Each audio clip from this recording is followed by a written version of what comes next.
O Senhor esteja convosco. Ele está no meio de nós. Proclamação do Evangelho de Jesus Cristo, segundo Marcos. Glória a vós, Senhor. Naquele dia, ao cair da tarde, Jesus disse a seus discípulos: Vamos para a outra margem. Eles despediram a multidão e levaram Jesus consigo, assim como estava na barca. Havia ainda outras barcas com ele. Começou a soprar uma ventania muito forte, e as ondas se lançavam dentro da barca, de modo que a barca já começava a se encher. Jesus estava na parte de trás, dormindo sobre um travesseiro. Os discípulos o acordaram e disseram: Mestre, estamos perecendo e tu não lhe importa? Ele se levantou e ordenou ao vento e ao mar: Silêncio, cala-te. O vento cessou e houve uma grande calmaria. Então Jesus perguntou aos discípulos: Por que sois tão medrosos? Ainda não tendes fé? Eles sentiram um grande medo e diziam uns aos outros: Quem é este, a quem até o vento e o mar obedecem? Palavra da salvação. Glória a vós, Senhor. Meus irmãos e minhas irmãs, hoje, com muita alegria, a igreja celebra a memória de Santo Tomás de Aquino, presbítero e doutor da igreja. Santo Tomás de Aquino, ele nasceu por volta do ano de 1225 e morreu em 1274. Santo Tomás de Aquino era dominicano, da ordem de São Domingos, um grande pregador, uma ordem dedicada à pregação. Santo Tomás de Aquino é considerado um homem de uma inteligência muito grande, porque Deus o agraciou. Santo Tomás de Aquino teve a graça de ter o entendimento de Deus. Por isso ele escreveu uma grande obra teológica chamada Suma Teológica. Ele conseguiu definir a Santíssima Trindade de forma espantosa, de forma grandiosa. Quando nós lemos esse grande tratado, a Suma Teológica, nós ali vemos Santo Tomás falando, explicando a Santíssima Trindade. E aí ele vai explicando cada pessoa. Quem é o Pai, quem é o Filho, quem é o Espírito Santo. Depois ele entra nos mandamentos, entra nos sacramentos e assim por diante. Por isso, o Concílio Vaticano II e muitos dos tratados e muitas das coisas que foram discutidas no Concílio Vaticano II sempre apelou a Santo Tomás de Aquino, ao pensamento dele. Ali no rodapé nós encontramos muitas referências a Santo Tomás de Aquino. Ele é honrado com o título de doutor angélico. Apesar de toda a inteligência que ele tinha, ele era muito simples, era um homem silencioso. E na verdade é assim. Se nós queremos entender as coisas de Deus, nós devemos deixar o orgulho de lado e ter um coração simples, embora ele fosse muito inteligente. Ele fazia-se amar por todos, mais do que qualquer Outro entendeu o estudo e a ciência como instrumento de santificação. Nas escolas de filosofia e teologia, Santo Tomás de Aquino, ele é a base para o entendimento filosófico e teológico, junto também com Santo Agostinho. Peçamos no dia de hoje que Santo Tomás de Aquino, ele interceda por nós e que nós tenhamos a graça de compreender as coisas de Deus. Às vezes perguntavam para ele de onde é que vinha tanta inteligência e tanta sabedoria. Ele dizia, é só você contemplar o crucificado. Ali está todo o entendimento de Deus. Ali você vai encontrar o entendimento para você se santificar e amar a Deus. Diante da oração da coleta de hoje, eu quero encerrar esse pequeno momento pedindo a Deus a graça que através de Santo Tomás nós cheguemos ao conhecimento dele e à santificação e como recompensa o céu. A oração da coleta de hoje diz assim: ó Deus, que tornaste Santo Tomás de Aquino um modelo admirável pela procura da santidade e amor à ciência sagrada. Dai-nos compreender seus ensinamentos e seguir seus exemplos. Por nosso Senhor Jesus Cristo, vosso Filho, na unidade do Espírito Santo. Amém. O Evangelho de hoje nos ajuda a compreender que nós devemos ser inteiramente dependentes do Senhor. Vocês veem que o Evangelho, que é de São Marcos, capítulo 4, do versículo 35 até o versículo 41, ele começa dizendo assim: naquele dia, ou seja, naquele dia em que Jesus tinha feito a explicação daquelas parábolas, as parábolas do reino, as parábolas da semente que é plantada e tudo mais. À tarde, que vai dizer, ao cair da tarde, Jesus disse a seus discípulos, vamos para a outra margem. Então eles entraram na barca.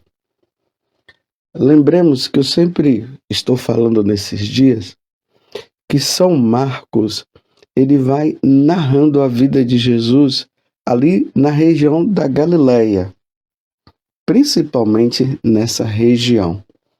Os outros também narram, claro, né? Os outros também narram. Mas ali a gente vê de forma assim bem específica os acontecimentos, os fatos de Jesus com a multidão, com os discípulos, ali na sinagoga, onde ele expulsou aquele diabo que estava no corpo daquele homem. Aí de repente ele já está ali na casa da sogra de Simão Pedro, porque a sinagoga fica do lado. E depois Jesus já está ali no mar da Galileia, pregando. Foi ali que ele chamou os apóstolos, Pedro, Tiago, João e os outros, que estavam pescando. Aí ele disse, de hoje em diante tu serás pescador de homens. Agora o fato, ele está ali, no mar mesmo. Eles entram na barca e vão ali navegando. De repente, começa a vir uma grande ventania e a água do mar já estava entrando dentro da barca. Teve uma peregrinação que eu fiz e tem um momento que nós navegamos ali no mar da Galileia para nós relembrarmos esses fatos da vida de Jesus. É um momento muito bom. Teve uma vez que quando nós fomos, começou a chover e veio aquela brisa, aquele ventinho, e ali nós na barca, né? A água ia balançando um pouco a barca e a gente ficava assim. Foi até bom porque nos ajudou a entender esse momento. Claro, não foi na proporção do que aconteceu com Jesus e os discípulos, mas foi para um pequeno entendimento para nós. É interessante que esse Mar da Galileia, que tem vários nomes, que se diz o Lago de Jesus, o Lago dos Discípulos, aí ele fala também o Lago de Tiberíades, o Mar da Galileia. Então, ele tem uma profundidade de 43 metros. Então, imagine uma pessoa que estaria numa situação meio difícil ali e, dependendo, né, se não sabe nadar, se não soubesse nadar, imagina, a pessoa descia 43 metros de profundidade. Então, é nesse lugar que vem esse vento. Agora, o importante é perceber que, enquanto os discípulos estavam amedrontados, apavorados, ali dentro da barca, porque o vento era forte, as águas estavam como que entrando, e eles poderiam ali se afogar. Imagina que Pedro, Tiago e João, eles eram pescadores, mas imagine eles todos ali amedrontados naquele momento. É ser humano. Mas eles olham para Jesus. Aí Jesus estava na parte de trás da barca. E aqui São Marcos vai dizer o seguinte, que Jesus estava dormindo sobre um travesseiro. É até cômico, né? Um vento forte, as águas ali quase que entrando na barca, e você olha ali para trás e Jesus dormindo no travesseiro. Dá para entender isso? Se não fosse drástico, nós iríamos dizer que é cômico. Ou melhor, é drástica a situação e é cômica também. Ele na maior tranquilidade. E aí os discípulos olham para ele. E aí vão dizer: Mestre, estamos perecendo e tu não te importas? Vejam que eles estão chamando Jesus de mestre. Eles não estão chamando Jesus de Senhor, de Deus. Eles recorrem a Jesus porque Jesus já tinha feito tantos milagres, expulsado demônios e tantas outras coisas. Então agora ele diz: nos ajuda, e o senhor fica aí tranquilo. Mas ainda não havia um reconhecimento de que Jesus era Deus. Eles estavam no processo. E é depois ali da ressurreição que eles vão acreditar que Jesus realmente é Deus e Senhor. Mas por enquanto, essa compreensão estava ainda em desenvolvimento. Tanto que no final ele diz: quem é este, a quem até o vento e o mar obedecem? Quem é esse? Mas voltemos ao fato anterior. Então, depois que eles falam isso, Jesus se levanta e ordena ao vento e ao mar: silêncio, cala-te. E o vento cessou e houve uma grande calmaria. Foi isso que aconteceu. Se lembra que Jesus também usou dessa autoridade sobre os demônios? Silêncio, cala-te e sai. e os demônios saíam. Agora, Jesus vai em direção à natureza. Ele muda a situação da natureza naquele momento. Quem é que consegue chegar assim e dizer: vento, pare? Ou mar, pare? Quem consegue? Ninguém. Aqui é uma prova da divindade de nosso Senhor Jesus Cristo. Porque tudo foi criado por Ele e para Ele. O que é visível e invisível. Isso nós professamos na nossa fé. Que é o Criador de todas as coisas, das coisas visíveis e invisíveis. As visíveis são o que nós vemos aqui ao nosso redor. As invisíveis, os anjos que adoram diante da presença de Deus. Ele é o Criador, Ele é o Senhor, a segunda pessoa da Santíssima Trindade. É Deus. Ele manda em tudo. Por isso a calmaria dele. Por isso que ele estava tranquilo. Aí Jesus agora chama a atenção. Por que sois tão medrosos? Ainda não tendes fé? De onde vem todo o medo? De onde vem tanto questionamento? De onde vem tanto sofrimento assim? Eu sou o Senhor, eu sou Deus. Meus irmãos, no dia do nosso batismo, Deus nos deu de presente essas 3 virtudes, que se chama virtudes teologais, porque elas estão relacionadas, direcionadas a Deus. Fé, esperança e a caridade. A fé nos ajuda a entender, compreender que Deus existe, embora nós não o vejamos, embora nós não o toquemos,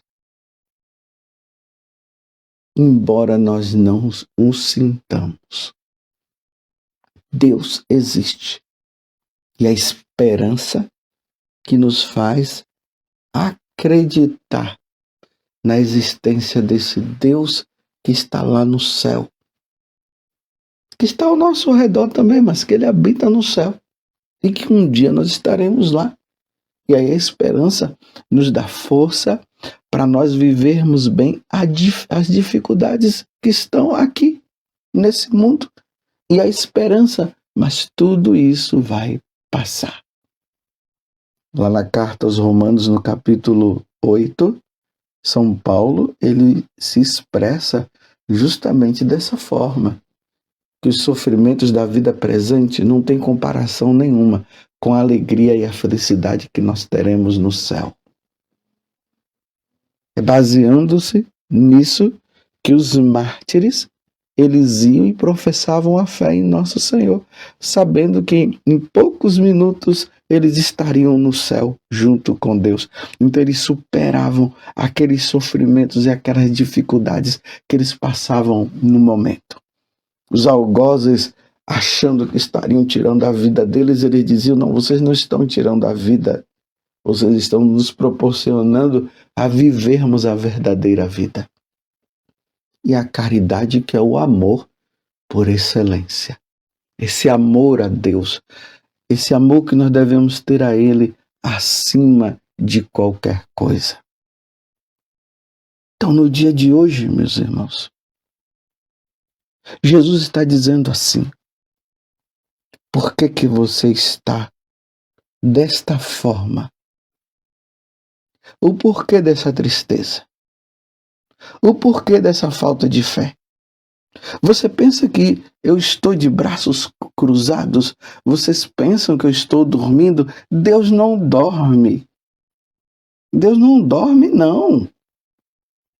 Porque o vigia de Israel não dorme, vai dizer o Salmo. Apesar das dificuldades que nós vivemos, nós não estamos sozinhos. Deus está conosco. Mas você poderia dizer assim, mas Padre José Augusto, então por que Deus não resolve esse problema? É um mistério. Até isso é uma prova que Deus está dando para ver se você o ama de verdade, para ver se você o crê nele de verdade. Por isso que ele diz, aquele que perseverar até o fim será salvo.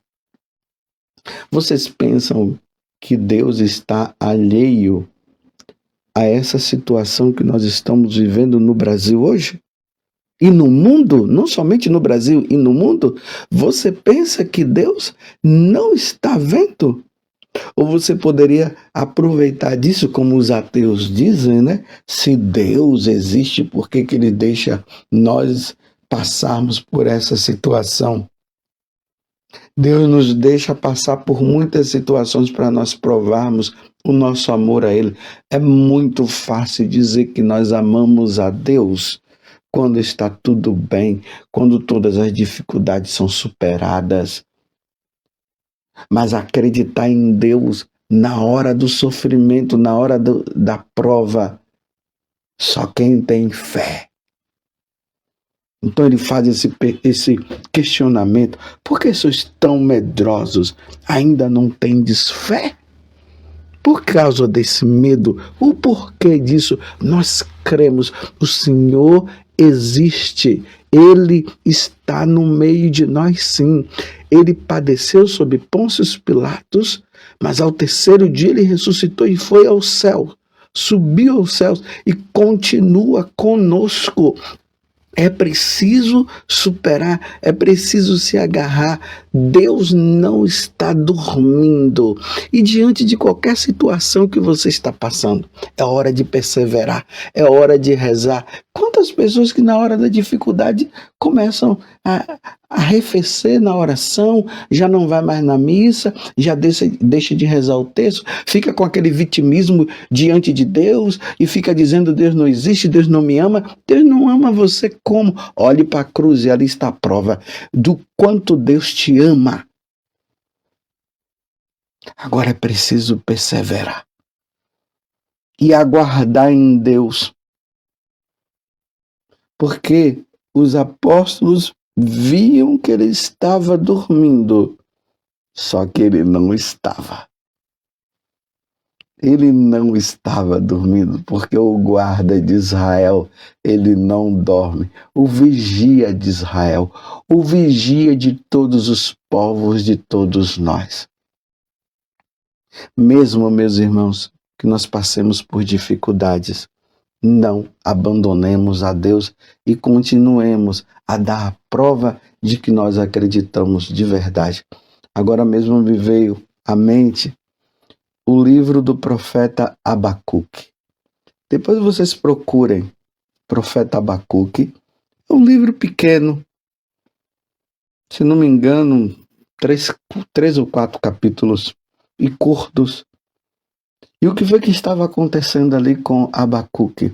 Os caldeus estavam entrando ali em Jerusalém, em Israel, matando todo mundo, levando crianças lá para Babilônia.